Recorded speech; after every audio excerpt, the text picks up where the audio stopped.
Time is a strange thing.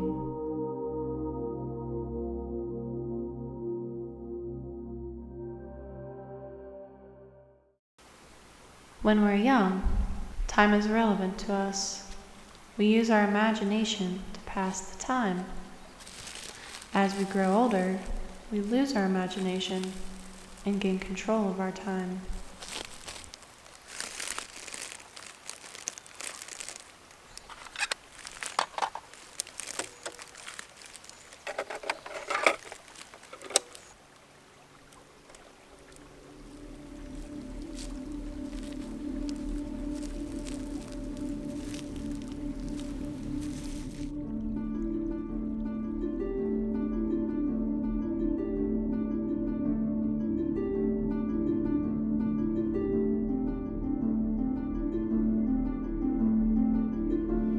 We trade our time for little boxes to sleep in, little boxes to drive in, little boxes to work in. Only for bigger boxes to sleep in, bigger boxes to drive in, bigger boxes to work in, and a little box to rest in while time goes on without us.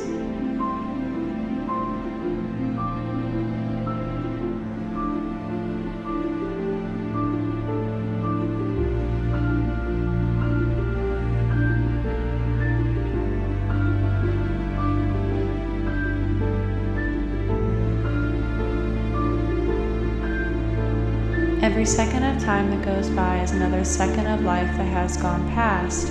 It slips through our fingers with nothing to grasp. I traded my dreams for a life that will not last. But now, my friend, my imagination is vast.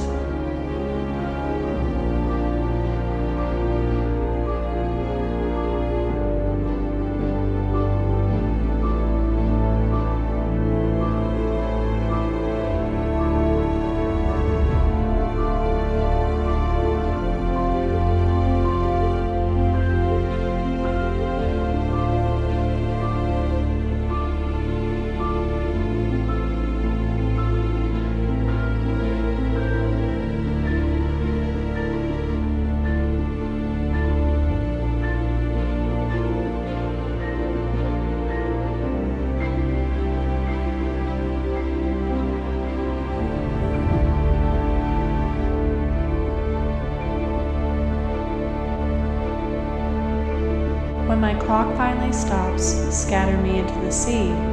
Let the waves carry my dreams. Let them be free.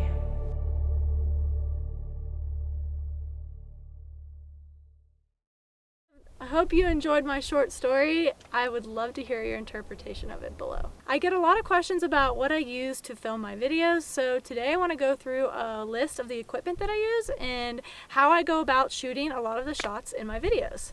But first, thanks to Skillshare for sponsoring this video. Skillshare is an online learning community with thousands of inspiring classes taught by teachers, professionals, and other creators for creative and curious people.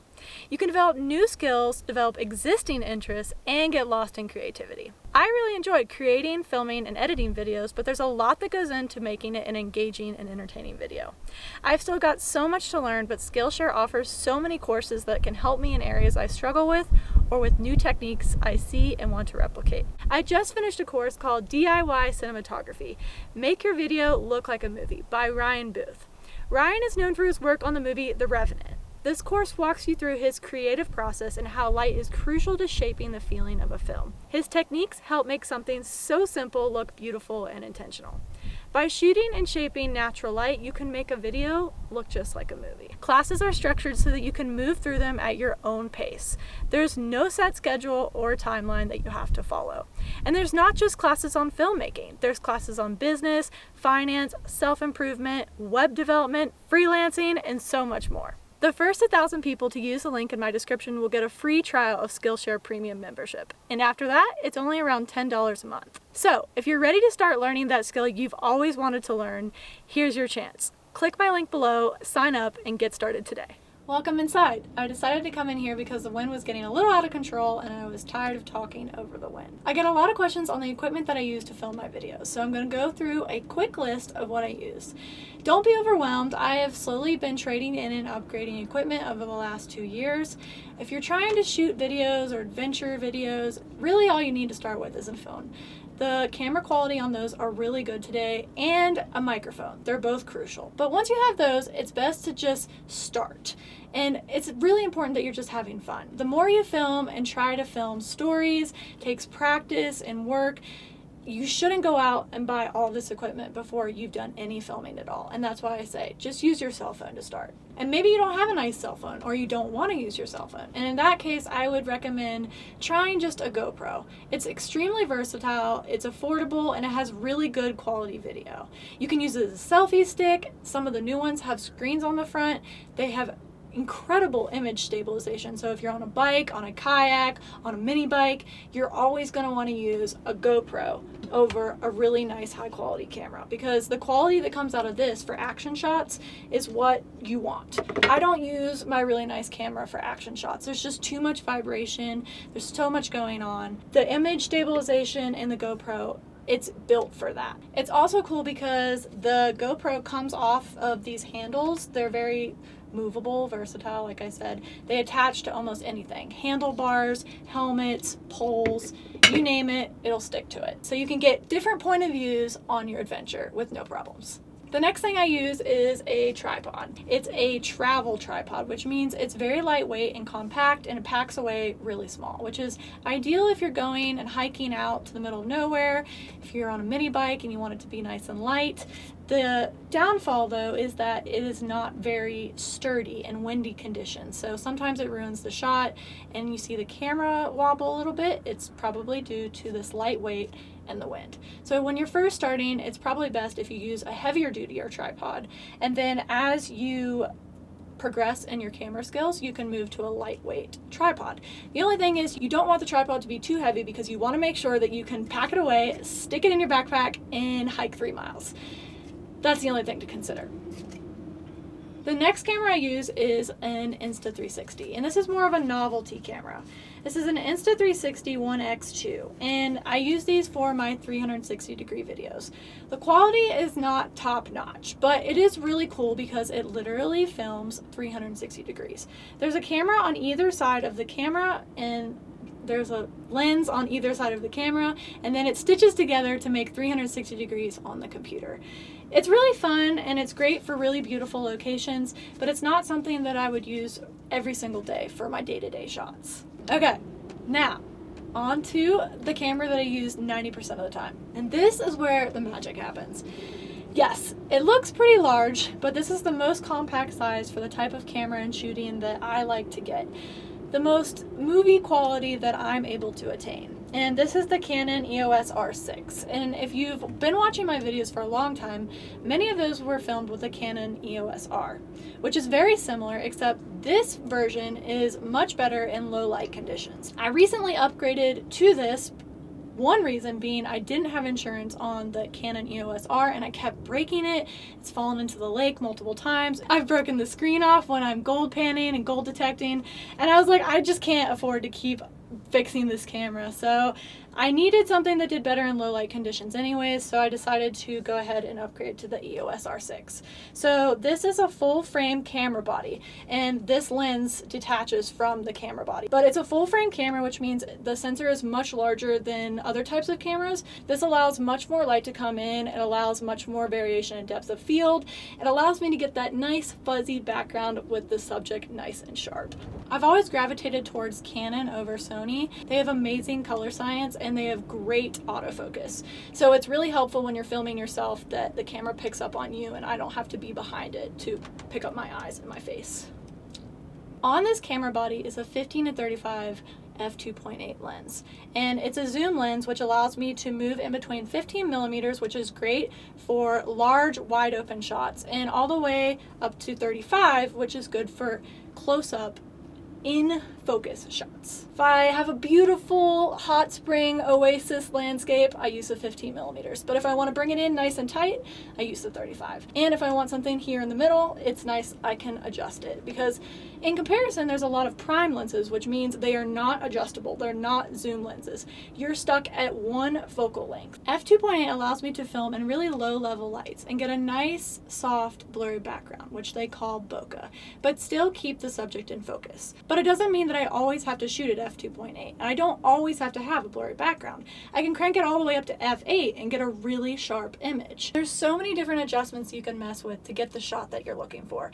You can mess with aperture, shutter speed, frame rate, focal length, ISO, the list goes on. But there really is a lot that goes into filming a video. It's unreal how much goes into it. Which is why I say if you're really interested in cameras and filming, I'd suggest taking a course because there's so much to learn. But once you learn and understand the science behind a camera, you can really get any shot that you're trying to get with any camera that you have. You just have to understand the theory behind it. One tip that has really helped me is I watch a lot of movies, and when I come across a scene that I want to replicate and I really like the look of it, I'll actually go online and look it up and see what lens they're using, what focal length, the details on how they shot it, and then it helps me when I go to shoot something, it helps me replicate it. Because when you're trying to think of a story, you're creating a story, we all have this picture of what it should look like in our head, and actually making it a fruition, making it real, is a lot harder than it looks.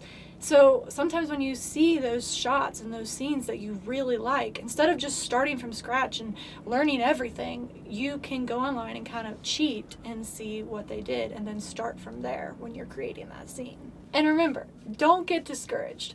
When you can't get the shot to come out the way you imagined it, it's not a big deal. As long as you're having fun, you have to remember that these movie scenes that you're seeing, so much goes on behind the scenes. There's a camera crew. There's so many people. There's someone filming. There's someone pulling focus. There's one on audio. There's someone on lighting.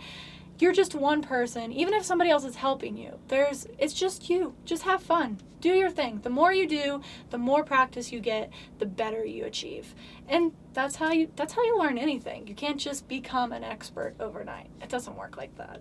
And you're gonna make mistakes and you're gonna mess up shots. I messed up quite a few shots in the story at the beginning of this video because I was racing the light. I didn't quite get the right angles and the right timing, but it is what it is. Those are the shots I got, and unless I wanted to spend an eternity filming, I just have to be happy with what I have and learn from it. But there's a couple more pieces I want to show you that are crucial to getting really good quality cinematic shots. My secret weapon. It's a variable ND filter. And if you're not familiar with this type of equipment, it's basically an adjustable pair of sunglasses for your camera lens.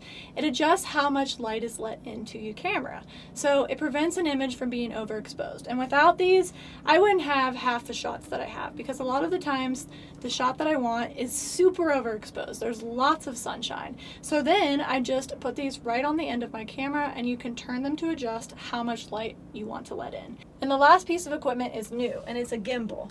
And basically this allows me to attach the camera to it and move my camera along smoothly and get nice stable shots. I haven't used it that much, but I'm going to use it for B-roll, and I can also attach it to a tripod, and the software will actually track me. I'm really excited to use it this summer because I'm going to use the tracking to get more in-motion shots. Okay, so I think that wraps up the basis of the equipment that I use for filming. Hopefully that made a little bit of sense. I hope that you liked my story. I apologize if I look like a dancing novice. I have not danced in 13 years. Maybe a fun jump here or there.